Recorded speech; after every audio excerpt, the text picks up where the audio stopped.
인생과 함께하는 안방 중국어 프로젝트 제5단원 现在几点了? 지금 몇 시니? 오늘은 세 번째 시간 읽기 두 번째 본문 한번 살펴보도록 하겠습니다. 교과서를 한번 훑어보실까요? 你们把书翻到88页 교과서 88쪽을 펴주시기 바랍니다. 박정민이 자신의 하루 일과를 작성합니다 라고 하는 내용인데요. 자, 우선은 단어를 살펴보고요. 그리고 두 번째로는 본문 내용을 살펴보도록 하겠습니다. 이번 과에서는 요점 쏙쏙과 말하기 부분을 다음 차시에서 다뤄보려고 합니다. 그래서 오늘은 단어 그리고 본문 이렇게만 한번 체크해 보도록 할게요. 자, 그럼 시작합니다. 단어 익히기.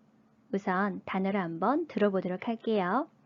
녹음을 듣고 단어를 따라 읽어보세요.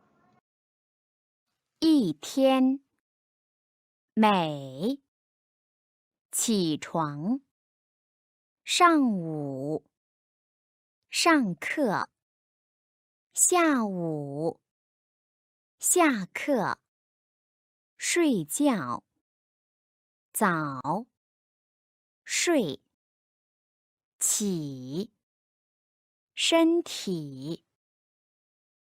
一天，美，起床，上午，上课，下午，下课，睡觉，早，睡，起，身体。 자, 그럼 단어를 한번 체크해 보도록 할까요? 첫 번째 단어, 이티엔입니다. 우선 티엔이라고 하는 단어는 우리가 이미 배웠는데요. 날 혹은 일이라는 의미를 가지고 있었어요. 그래서 이 앞에다가 한 일자를 붙이게 되면 이티엔, 하루라고 하는 의미로 쓰이게 됩니다. 두 번째 있는 단어, 매 봐볼게요. 매이. 이 친구는 everyday 할 때 그 every의 의미를 갖고 있거든요. 모두, 모든 뭐 이런 의미인데 자, 거기 뒤에다가 tian이라고 하는 이 글자를 붙이게 되면 每天, everyday 해서 매일이라는 의미로 사용하게 됩니다. 우리 교과서에서는 每天이라고 하는 이 표현이 사용될 예정이에요. 세 번째 단어, 起床입니다. 일어나다라고만 적혀 있지만 실은 이 단어는 동사 플러스 목적어 형태로 만들어진 단어예요.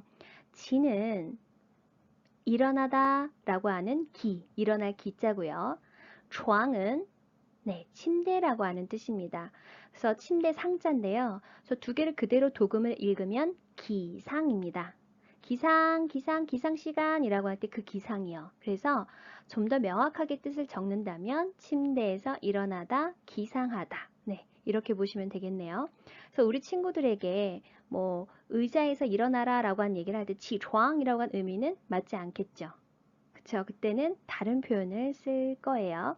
그래서 일어나다 이때는 침대에서 일어나다 기상하다 이 의미로 쓴다라는 거 봐주시면 되겠습니다.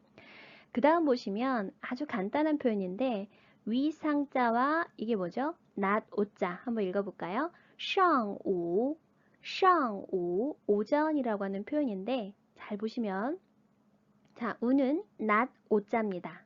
낮이라고 하는 이 표현을 세 개로 나누는 거예요. 어떻게 나누냐면 네, 상중하로 나눌 거예요. 그래서 上午 하게 되면 자, 낮은 낮인데 앞에 있는 거죠. 위에 있는 거, 먼저 지나간 거. 그래서 뭐가 된다? 오전이 되고요. 中午라고 하는 것은 낮의 정가운데입니다. 그래서 뭐가 될까요? 네, 정오라는 의미가 되겠죠. 그러면 정오보다 아래, 그 다음 나올 녀석은 뭐예요? 下午, 오후가 되겠죠. 그래서 단어를 확장시킬 때 上午, 中午, 下午 이렇게 단어가 확장이 됩니다. 같이 기억을 해주시길 바래요. 자, 그 다음에 수업을 시작하다 라는 단어 한번 봐볼게요. 上课라고 되어 있는데 이 단어도 역시 起床처럼 동사 플러스 목적어 형태예요. 얘가 동사, 얘가 목적어. 자, 그러면 어떻게 되느냐? 上이라고 하는 녀석은 위라는 의미가 있었죠. 기존에 위 상자였고 또 어떤 의미가 있었죠?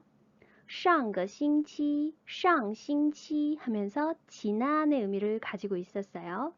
그렇죠? 그리고 또 뭐가 있었다? 지금 보는 동사의 의미도 있어요. 동사로 어떤 의미가 있냐? 시작하다 라는 의미가 있습니다. 뭔가가 시작되는 느낌이요.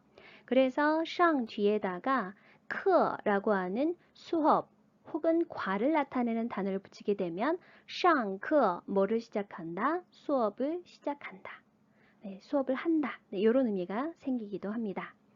자, 그러면 아래에 있는 오후. 이 친구는 아까 우리가 봤었죠? 오후, 下午, 낮인데 아래에 있는 다음에 오는 낮. 그래서 오후.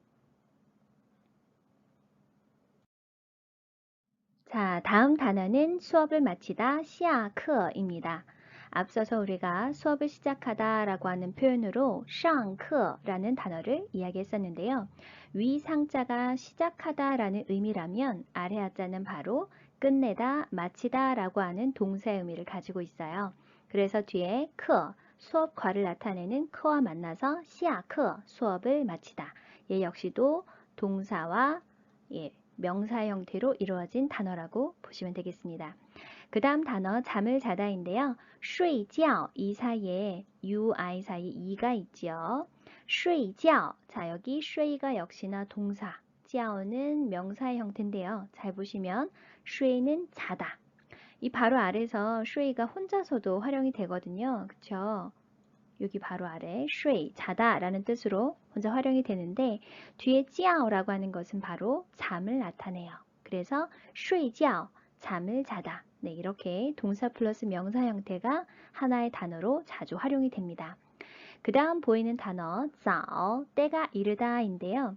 이 단어는 우리가 아마 일과에서 인사 표현할 때 이미 만난 적이 있어요. 어떤 의미였냐면 早上, 아침이라는 뜻이었죠. 그래서 아침 인사할 때 早上好, 네, 이렇게 인사를 했었네요.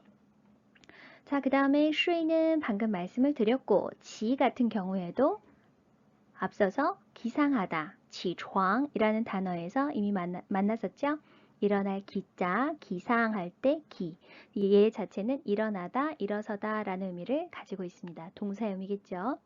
자, 그 다음에 몸, 신체를 나타내는 身体인데요. 한자 그대로 신체라고 적혀 있어요.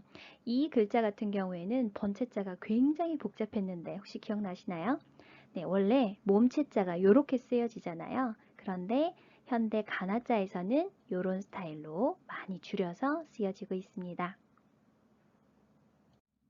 읽기 두 번째, 본문을 살펴보도록 하겠습니다.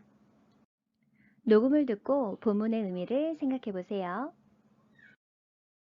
我的一天，我每天早上7点起床，上午8点上课，下午4点50分下课，晚上10点睡觉。早睡早起，身体好。 자, 본문을 함께 살펴볼까요? 박정민이 자신의 하루 일과를 작성합니다. 我的一天이라고 되어 있네요.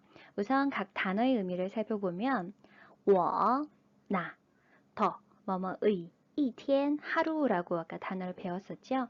我的一天, 즉 나의 하루라는 의미가 되겠고요. 그 중에서도 우리가 조금 신경 써서 봐야 된다라고 하면 네, 바로 이 더인데요. 자, 첫 번째로는 뭐뭐의, 소속 혹은 소유의 의미를 갖는 뭐뭐의라는 뜻이 있었고 또한 뭐뭐의 것이란 의미도 있었고 真的吗? 정말인 것입니까? 할 때 뭐뭐인 것이라는 의미까지 총 3가지 의미를 배웠었어요. 자, 그 다음 두 번째 줄 한번 보면 我每天早上7点起床이라고 되어 있네요. 각각 의미 한번 볼까요? 我는 나, 저, 每天 이거는 둘이 함께 쓰여서 매일이란 의미를 갖고요. 早上 아침, 7点, 7시, 起床, 기상한다. 아까 우리가 단어를 봤을 때起床 얘기했었는데 이 부분이 바로 동사고 床, 이 부분이 목적어다 라고 얘기했었죠. 我每天早上7点起床. 자, 해석하면 나는 매일 아침 7시에 일어납니다. 여기에서 포인트가 되는 것은 뭘까요? 우선 我가 주어이고요. 그 다음에 起床 이게 동작, 그 다음에 여기가 목적어. 즉 여기가 서술어, 여기가 목적어, 주술목 구조가 되겠네요. 여기에서 하나 추가되었다면 뭐가 추가되었다? 每天早上7点이라고 하는 이 부분이 추가가 되었네요. 시간사가 추가가 되었어요. 자, 이 부분 한번 정리하고 가볼까요? 일과 나타내기입니다. 우리가 본문 두 번째 일기 2번에서 결과적으로 하고 싶었던 내용은 뭐냐면 누가 몇 시에 무엇을 한다 라고 하는 것을 나타내는 거예요. 그렇다면 기본적으로 중국어 문장의 구조가 어떻게 생겼어요? 네, 주어, 동사수러, 목적어 이 순서로 지금 적혀 있는데 여기에 무엇이 추가가 되었다? 몇 시라고 하는 시간의 부분이 추가가 되었어요. 자, 그럼 시간사는 어디에 들어가느냐? 바로 주어와 동사수러 사이에 보통 등장하거든요. 우리가 말하는 이때 시간이라고 하는 것은 년, 월, 일, 시, 분, 초 모두 포함이 되고요. 만약에 이것들이 모두 나타난다 라고 하면 그 순서는 우리나라 말이랑 같습니다. 그래서 년, 월, 일, 시, 분, 초 큰 거에서 작은 거의 순서대로 그대로 이야기하시면 돼요. 그런데 만약에 이 시간을 강조하고 싶다라고 한다면 이 시간 부분을 어디에다가도 쓸 수 있다? 바로 주어 앞에다가도 쓸 수 있습니다. 그래서 보통 시간사는 주어의 앞뒤에 위치한다 라고 이야기를 하는데요. 일반적으로는 주어와 동사수러 사이에 들어간다 라고 보시면 되겠어요. 그래서 이 구조를 생각하신 다음에 문장을 보면 나의 하루를 나타내는 표현이 굉장히 간단하다라는 것을 알 수가 있어요. 자, 그럼 본문 이어서 봐볼게요. 上午 8点上课. 자, 上午라고 하는 것이 뭐였죠? 上午 단어 뜻부터 보세요. 오전, 8, 8이었죠. 点, 시, 上课, 수업을 시작하다. 자, 해석하면 오전 8시에 수업을 시작합니다. 라는 표현이 되겠네요. 자, 여기에서 기본적으로 주어가 계속 뭡니까? 나이기 때문에 나는, 여기에 주어가 들어가겠죠? 나는 上午 8点上课 라고 하는 부분 혹은 또 어디에 들어갈 수도 있다? 네, 시간선 앞으로 뺄 수도 있으니까 여기에 들어갈 수도 있죠. 上午 8点我上课 할 수도 있습니다.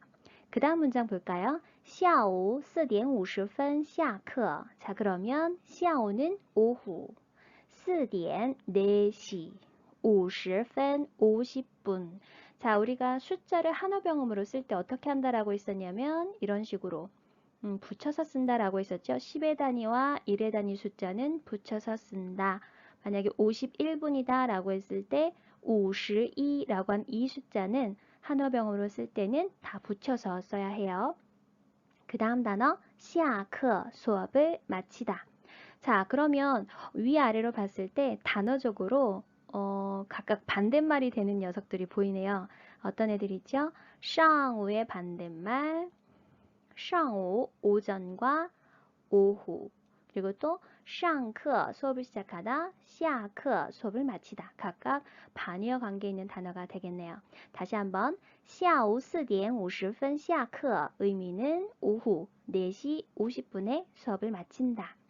여기서 하나 더 짚어보면요. 4시 50분이라고 한 이 표현을 자, 이 그냥 정격으로 그냥 읽는 거 말고 하나 더 가능하죠. 뭐를 써서 가능하죠? 예, 바로 차라고 하는 표현을 쓰는 겁니다. 기억나시나요?